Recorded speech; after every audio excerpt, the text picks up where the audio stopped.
जो greater Israel का ख्वाब था उसकी जो है ना ताबीर शायद इसराइल को नहीं मिल सकेगी, लेकिन मैं ना अपने दोस्तों की तरह ऑप्टिमिस्टिक हूँ और ना ही मैं जो है ना समझता हूँ कि नेगेटिव सोच होनी चाहिए, क्योंकि अहले पाकिस्तान हमेशा नकीब सुबह के तर्जुमान हैं और हम गुडनेस ऑफ ह्यूमन नेचर पे यकीन रखते हैं।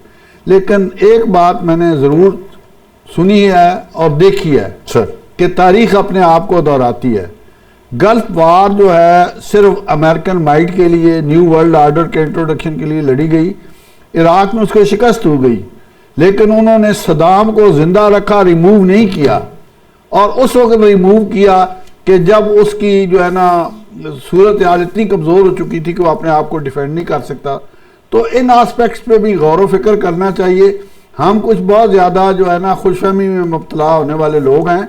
बाकी ये है कि जहाँ तक पाकिस्तान का रोल है, जो चौधरी आरिफ साहब ने जिस अंदाज में बयान किया है, उसके बाद मेरे पास तो है ही कुछ नहीं कि मैं कुछ कह सकूँ।